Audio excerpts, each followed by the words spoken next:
भाई ये देखो यहाँ पे दिन में भी नॉर्दर्न लाइट्स दिखाई दे रही हैं। ये देखो कैसे अलग अलग कलर्स है ना, ग्रीन और पिंक और ब्लू अरे वाह भाई साहब।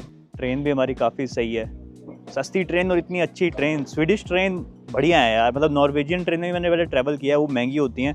स्वीडिश ट्रेन मतलब कंपैरेटिवली सस्ती हैं। पटरियाँ देखो, रेल की पटरी कैसे जमी हुई हैं सारी, और इन्हीं पटरियों के ऊपर ही ट्रेन चलती है। भाई कितना देखो रिस्की सीन हो सकता है, लेकिन यहाँ पे सब चलता है। ये देख लो भाई, इतना कूल लग रहा है। इसके साथ साथ यहाँ पे एक रेनबो भी आ चुका है भाई साहब, फ्रोजन लेक और साथ में रेनबो। ये देखो भी छोटा सा गांव आया है, ये ट्रेन का स्टॉप है। तो दिन का टाइम है, रात को पता नहीं क्या माहौल होता होगा यहाँ पे, वो बहुत सुंदर लग रही है।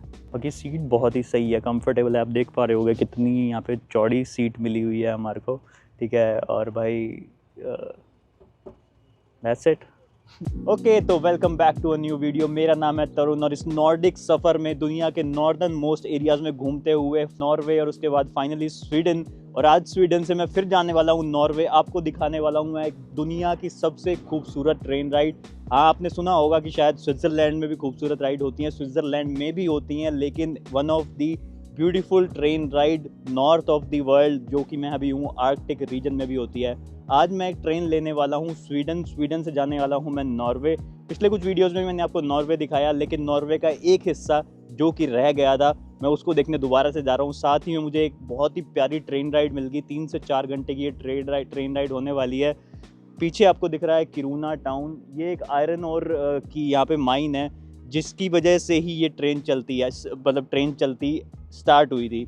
अभी इसी स्टोरी भी मैं आपको बताऊंगा आगे कि क्यों ये ट्रेन राइड स्टार्ट हुई थी, क्यों, क्या है इसका इस आयरन और माइन से कनेक्शन। अभी के लिए मैं हूँ बस स्टॉप पे, ये है किरूना का बस स्टॉप। पीछे वहाँ पे आपको एक ट्रेन का मार्क दिख रहा होगा। इस बस स्टॉप से हमारे को फ्री शटल मिलती है ट्रेन स्टेशन जाने के लिए। लगभग 2-3 किलोमीटर है यहाँ से, यहाँ का ट्रेन स्टेशन।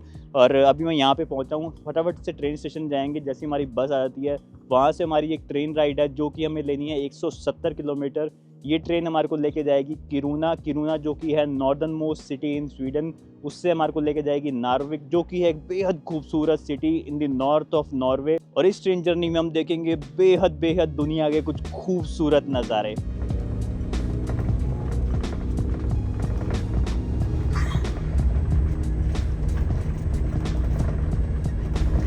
तो ये शटल बस लेके हम पहुंचे हैं किरूना के ट्रेन स्टेशन में। बहुत ही छोटा ट्रेन स्टेशन है, सिर्फ एक ही रूम बना हुआ है, और ये बर्फ़ के बीचों बीच ऐसा कुछ यहाँ पर ट्रेन स्टेशन बना हुआ है। ट्रेन यहाँ पे 10-15 मिनट पहले ही आके लग गई है। और यहाँ पे काफ़ी सारी कैरेजेज़ हैं, इसमें 6-7 कैरेजेज़ बनी हुई हैं। इसमें हमारे को सीट नंबर पहले ही अलॉट हो जाता है। बाकी प्राइस इसका मैं नीचे मेंशन कर दूँगा। हमारा ये 16 नंबर कैरेज है। बाकी बात करें इस ट्रेन की, ये रेल लाइन बनाई इसलिए गई थी क्योंकि जो पीछे यहाँ पे आपको आयरन ओर की जो फैक्ट्री दिख रही है, जो माइन दिख रही है, वहाँ से वर्ल्ड वॉर के टाइम पे मतलब आयरन ओर की ज़रूरत होती थी, और समुद्र तक ले जाने का सबसे छोटा रास्ता यही था कि यहाँ से इसको नार्विक लेके जाया जाए। नार्विक में एक पोर्ट था जो 12 महीने चालू रहता था, तो उस पोर्ट से यहाँ के आयरन ओर को पूरी जगह पे सप्लाई किया जाता था, जिससे वेपन्स वगैरह बनते थे। तो इस वजह से ये ट्रेन का रूट स्टार्ट हुआ था, लेकिन बाद में इसकी इंपॉर्टेंस बनी इन दोनों कंट्रीज़ को कनेक्ट करने के लिए। अभी भी यहाँ से मतलब आपको यहाँ पे काफ़ी मालगाड़ियाँ दिखाई देंगी, जो कि सिर्फ आयरन ओर लेके नार्विक तक जाती है, फिर वहाँ से पोर्ट से हर जगह पे सप्लाई किया जाता है। अभी ज़रा ट्रेन चलने का टाइम हो गया, अंदर चल जाते हैं। अंदर से आपको मैं ट्रेन दिखाता हूँ, बाकी हम पूरा रास्ता देखेंगे। बहुत ही सुंदर ये ट्रेन राइड होने वाली है। ज़रा अंदर चलते हैं।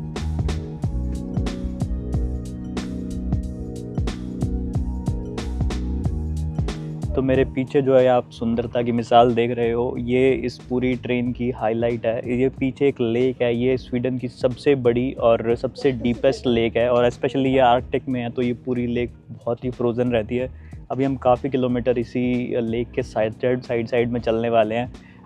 इस लेक का नाम है तोरने त्रास्क, और बहुत ही ब्यूटीफुल लेक है। और इस टाइम पे पूरी जमी हुई होती है, क्योंकि इस टाइम हम बिल्कुल ये जो आर्कटिक का सर्कल है उसको क्रॉस करते हुए आर्कटिक रीजन के बिल्कुल बीचों बीच होते हुए हम जा रहे हैं नॉर्वे की तरफ। और बाकी व्यू बहुत सही है। यहाँ आसपास देखो, आपको बहुत सारे पहाड़ भी दिखाई देंगे। पहाड़ों के ऊपर सब कुछ बर्फ़ पड़ी हुई है, कईयों के ऊपर अभी भी फ्रेश स्नोफॉल हो रही है, तो ऊपर काफ़ी आपको धुंधले पहाड़ भी दिखेंगे।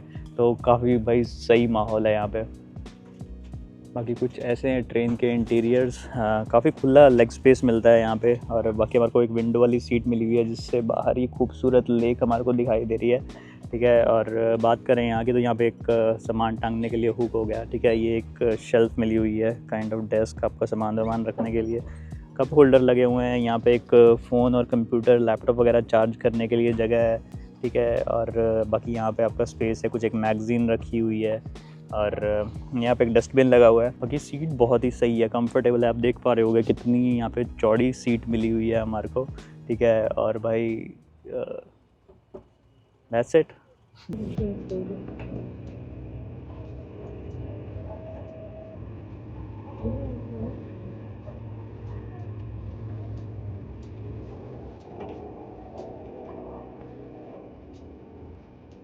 बाकी ये पूरी ये लेक और ये सारा ये नॉर्थ का एरिया, ये एक नेशनल पार्क के अंदर आता है। इसका नाम है अबिस्को नेशनल पार्क। और भाई यहाँ पे मतलब ऐसे समर्स में काफ़ी लोग यहाँ पे और एक्टिविटीज़ के लिए आते हैं, आउटडोर एक्टिविटीज़ के लिए, हाइकिंग वगैरह के लिए आते हैं। विंटर्स में तो ये सारा फ्रोज़न रहता है, लेकिन काफ़ी लोग यहाँ पे विंटर्स में भी आते हैं। यहाँ पे एक स्की रिजॉर्ट भी है जो कि काफ़ी पॉपुलर है, और पूरे स्वीडन का सबसे नॉर्दर्न मोस्ट स्की रिजॉर्ट माना जाता है उसको। तो सही है भाई, नज़ारे यहाँ पे बहुत ही खूबसूरत ट्रेन राइड। बाकी कमाल की बात, इतनी खूबसूरत ट्रेन जर्नी, एक कंट्री से दूसरी कंट्री हमारे को हम जा रहे हैं, ठीक है। अब साथ में ये बढ़िया नज़ारे हम देख पा रहे हैं, और इसकी कीमत इसके लिए मैं चुका रहा हूँ सिर्फ और सिर्फ 1000 इंडियन रुपीज़। मतलब यहाँ पे वैसे इतने में कुछ भी नहीं मिलता। आप एक बर्गर लेने भी जाओगे तो भी आपको नहीं मिलेगा, लेकिन आई डोंट नो कैसे ये भाई ट्रेन मिल गई। इतनी सही ट्रेन है और इतने सस्ते में, तो बनता है ये सफ़र तो।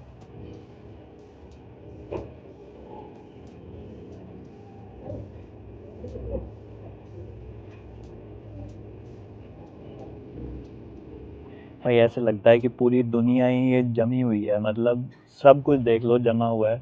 यहाँ से एक हाईवे भी निकल रहा है, वो भी पूरा जमा हुआ है, लेकिन ट्रक्स और बसेस उस पर फुल स्पीड से दौड़ रहे हैं, ठीक है। बाकी लेक देख लो, जहाँ भी ज़मीन देख लो, पेड़ देख लो, सब कुछ फ्रोज़न, कम्प्लीटली फ्रोज़न। ये है भाई आर्कटिक रीजन। और अभी तो हम सिर्फ स्वीडन की साइड क्रॉस कर रहे हैं। स्वीडन की साइड में मेनली ये नेशनल पार्क का एरिया है और ये लेक है।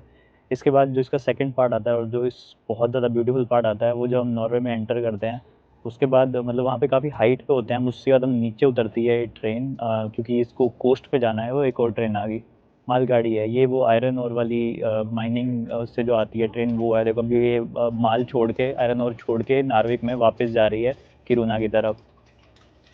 तो ये भी बहुत इम्पोर्टेंट पार्ट है, इसी की वजह से ही ये ट्रेन राइड शुरू हो पाई और आज हम इसको कर पा रहे हैं। लेकिन आज के टाइम में काफ़ी ज़्यादा पैसेंजर्स भी जो ट्रैवल करते हैं नॉर्वे से स्वीडन में, वो इसी का यूज़ करते हैं, क्योंकि इतनी सस्ती है और ये बहुत ही छोटा रास्ता होता है आपको नॉर्थ ऑफ स्वीडन से नॉर्थ ऑफ नॉर्वे में पहुंचने के लिए। और बाकी अभी नॉर्वे में जब हम पहुंचेंगे, तो नॉर्वे में काफ़ी ज़्यादा, जब हम यहाँ से पहाड़ों से नीचे उतरेंगे, तो काफ़ी ज़्यादा फ्योर्ड आते हैं। फ्योर्ड मतलब बे, ये लोकल भाषा में नॉर्वेजियन में उसको फ्योर्ड बोलते हैं। जैसे अपने यहाँ बोलते हैं खाड़ी, जैसे बंगाल की खाड़ी, बे ऑफ बंगाल होता है, वैसे वैसे यहाँ पे बहुत सारे होते हैं, क्योंकि नॉर्वे एक आइलैंड्स का ग्रुप है। मैंने आपको पहले ही बताया, कई हज़ारों आइलैंड्स हैं इसमें। तो वो भी बहुत ही सुंदर व्यू आता है। अभी मैं आपको वो भी दिखाता हूँ।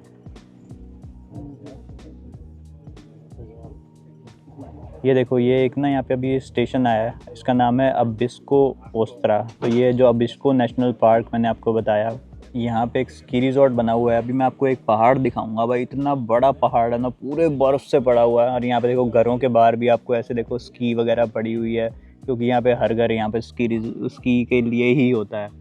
ये देखो यहाँ पे अभी ये हमारी ट्रेन से भी काफ़ी लोग उतर रहे हैं। देखो काफ़ी लोग यहाँ से डीबोर्ड कर रहे हैं, और ये सब लोग यहाँ पे स्कीइंग करने आए हैं, अपना बर्फ़ का जो स्पोर्ट्स होते हैं उनका मज़ा लेने आए हैं। ये बहुत ही सही स्टेशन है, काफ़ी यहाँ पे देखो ठंडा ठंडा माहौल है भाई। लोग भी उतर गए नीचे, फ़ोटो खींचने। काफ़ी देर यहाँ पे ट्रेन रुकती है, मतलब 15-20 मिनट हो गए यहाँ पे ट्रेन को रुके हुए। तो मैं भी ज़रा नीचे उतर गया। बाकी यहाँ पे ऐसे कोई दिक्कत नहीं होती कि ट्रेन आपको छोड़ के भाग जाएगी, क्योंकि यहाँ पे मतलब जो भी कंडक्टर वगैरह होते हैं वो पूरा चेक करते हैं कि कोई बंदा बाहर रह ना गया हो, उसके बाद ही गेट क्लोज़ होते हैं। बाकी देखो इस साइड पर भी पूरा बर्फीला नज़ारा, ठंडा मौसम, काफ़ी ठंडा है और बहुत सही लग रहा है यार। ट्रेन भी हमारी काफ़ी सही है, सस्ती ट्रेन और इतनी अच्छी ट्रेन। स्वीडिश ट्रेन बढ़िया है यार, मतलब नॉर्वेजियन ट्रेन में मैंने पहले ट्रैवल किया है, वो महंगी होती हैं। स्वीडिश ट्रेन मतलब कंपैरेटिवली सस्ती हैं। कंडक्टर ने सीटी बजा दी भाई, इसका मतलब अब चलने वाली है ट्रेन। को सब लोग अंदर भागने लग गए, मैं भी ज़रा अंदर भाग लूँ। टक टक टक टक टक। ये देख लो भाई, इतना कूल लग रहा है। इसके साथ साथ यहाँ पे एक रेनबो भी आ चुका है भाई साहब। फ्रोज़न लेक और साथ में रेनबो। ये देखो भी छोटा सा गांव आया है, ये ट्रेन का स्टॉप है। पहले ही अनाउंसमेंट हो जाती है यहाँ पे कि किस साइड पे दरवाजे खुलेंगे और लोग तैयार हो जाएं। ट्रेन का नाम इंग्लिश में भी बोलते हैं स्टेशन का नाम, और स्वीडिश में भी बोलते हैं। बाकी भाई ये देखो पटरियाँ, देखो रेल की पटरी कैसे जमी हुई हैं सारी, और इन्हीं पटरियों के ऊपर ही ट्रेन चलती है भाई। कितना देखो रिस्की सीन हो सकता है, लेकिन यहाँ पे सब चलता है भाई, सब कुछ। और यहाँ पे सेफ्टी का भी बहुत ज़्यादा ध्यान रखा जाता है। ऐसी बात नहीं कि सेफ्टी के साथ खिलवाड़ किया जाए। और अभी थोड़ा मौसम भी थोड़ा धुंधला होने लग गया, शायद से स्नोफॉल हो सकती है, कभी भी हो सकती है। विंटर का टाइम चल रहा है यहाँ पे, और वैसे तो हमेशा ही विंटर है यहाँ पे आर्कटिक रीजन में। और बाकी ये ट्रेन सारी इलेक्ट्रिक होती हैं देखो।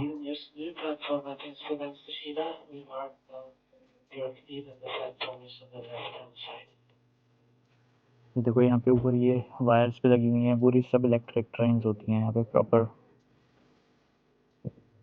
भाई ये देखो यहाँ पे दिन में भी नॉर्दर्न लाइट्स दिखाई दे रही है। ये देखो कैसे अलग अलग कलर्स हैं ना, ग्रीन और पिंक और ब्लू। और अरे वाह भाई साहब। तो दिन का टाइम है, रात को पता नहीं क्या माहौल होता हुआ यहाँ पे, वो बहुत सुंदर लग रही है।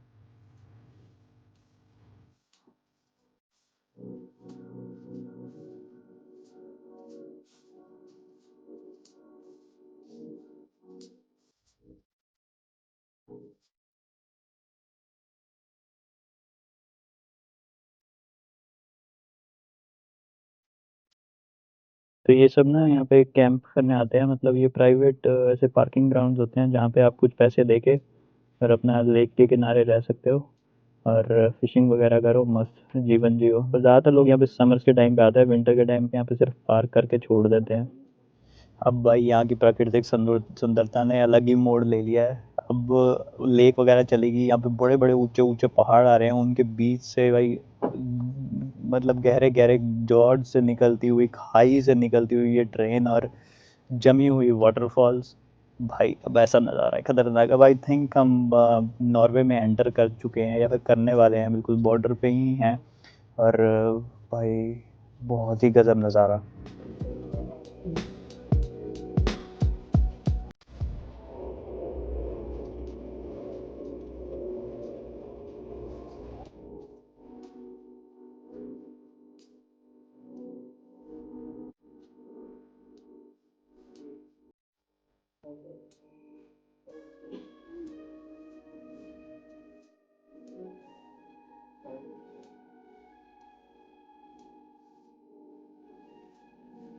ये भाई नार्विक पहुंच गए हैं, हमारी अनाउंसमेंट हो गई है। ये ब्रिज आता है जो कि यहाँ पे काफ़ी आइलैंड्स को कनेक्ट करता है आपस में। काफ़ी बड़ा ब्रिज है, काफ़ी आइकॉनिक ब्रिज है। देखो कितना सही लग रहा है यहाँ से। ऊपर से ट्रक्स वगैरह भी आ रहे हैं। बाकी पैकिंग वैकिंग हो गई है, टोपी डाल ली, ग्लव्स लगा लिए, सब कुछ हो गया, क्योंकि बाहर होती है ठंड। अंदर तो पूरे टेम्परेचर मेंटेन रहता है, गर्म गर्म गर्म हुआ रहता है। बाहर बहुत ज़्यादा ठंड होने वाली है, तो तैयारी पूरी है।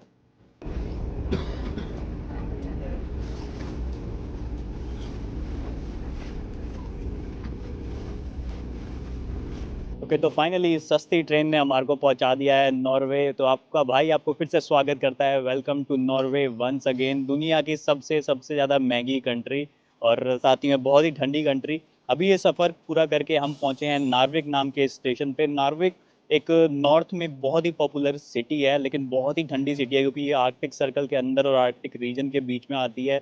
और विंटर के टाइम में तो ये वैसे ही अपने हार्श क्लाइमेट के लिए जानी जाती है, लेकिन साथ ही में जानी जाती है अपनी और चीज़ों के लिए भी, जिसके बारे में हम आगे नेक्स्ट वीडियो में बात करेंगे, क्योंकि मैं नार्वे में बिताने वाला हूँ 2 दिन। उसके बाद फिर हम एक नया सफ़र शुरू करेंगे जो और भी इंटरेस्टिंग होने वाला है। तो अभी यहाँ से हमारे को एयरबीएनबी पे जाना है। हमने एक एयरबीएनबी बुक किया हुआ है। यहाँ एकोमोडेशन बहुत महंगी महंगी होती है, तो अभी आपको दिखाऊंगा एकोमोडेशन हमारे को कैसी मिली हुई है।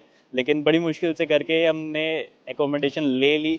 महंगे देश में भी सस्ती एकोमोडेशन कैसे ढूंढते हैं, ये मैं अपने वीडियोस में अक्सर बताता रहता हूँ। बाकी अभी के लिए इस ट्रेन को बाय बाय कर देते हैं, यहाँ से चलते हैं एयरबीएनबी।